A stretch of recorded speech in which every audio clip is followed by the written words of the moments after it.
হ্যাঁ রে, ওই মেয়েটাই তো। তাহলে আজকে কথাই বলেছিল। আমাদের টাইম মনে হচ্ছে, বুঝলে? হ্যাঁ, শোন, এক কাজ কর, তোরা দেরি করিস না, কাজে লেগে পড়। বুমা, হ্যাঁ শোন, তুই এই মেয়েটার স্কুটিটা ড্যামেজ করে দে, বুঝলি? তাহলে আর এদিক সেদিক শর্ট করতে পারবে না। ঠিক আছে, যা।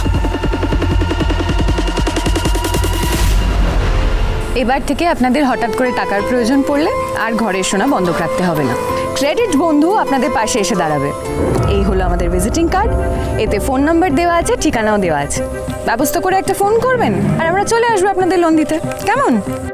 যদিও বা আমি মনে করি দুঃসময়ের কথা মাথায় রেখে সুসময় একটু একটু করে সঞ্চয় করে নেওয়াই ভালো, তাহলে বড় বিপদও হাসি মুখে এড়িয়ে যাওয়া যায়। হয়ে গেছে, তেলের পাইপ কেটে দিয়েছি, বেশ করেছো। শোন, এবার ওই বড়শিবতলার কাছে চলে যা। চল, সবাই একেবারে পজিশন নিয়ে নিবি।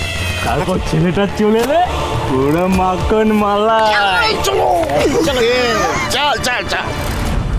যার যেমন সামর্থ্য সেই মতোই সঞ্চয় করুন। ধার করা মোটে ভালো জিনিস না, বুঝলেন? আছে এক মেয়ে নাম ঝাপি, সব দিকে লক্ষ্মী সেই, স্বপ্ন আঁকা চোখে তার চেনা হাসিতে, সমাধান মুশকিল আসান আছে লেখা তার নামেই, পথ জানা বাহক অজানা মেলে আলোর ইচ্ছে। সন্ধে হয়ে গেল যে, এবার তাড়াতাড়ি বেরিয়ে পড়তে হবে। যাই। বলে এই তো সকলেই তো এ পাড়ায় লক্ষ্মী ঝাপি। আরে বাবা, কি হলোটা কি বাইকটার আবার? একেতে দেরি হয়ে গেছে, তার উপরে ছোট অশান্তি।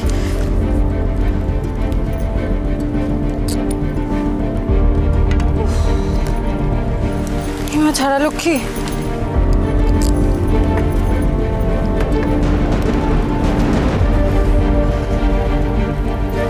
কি তেলের পাইপটা কে কাটলো? কি করবো এবার আমি? Any problem? আমার স্কুটিটা না খারাপ হয়ে গেছে ভাই, এখানে আশেপাশে কোথাও মেকানিক পাওয়া যাবে? ভাই বললে তো পাওয়া যাবে না, একবার ডার্লিং বলে ডাকো, পুরো বাইকের পিছনে বসিয়ে বাড়ি ছেড়ে দিয়ে আসবো।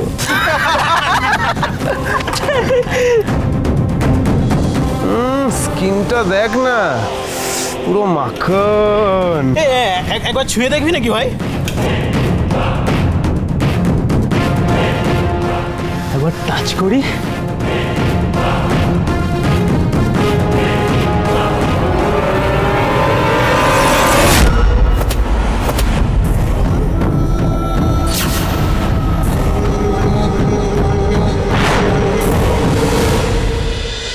লক্ষ্মী ঝাঁপি প্রতিদিন সন্ধ্যে 6:30টায় স্টার জলসায় ও জিও হটস্টারে।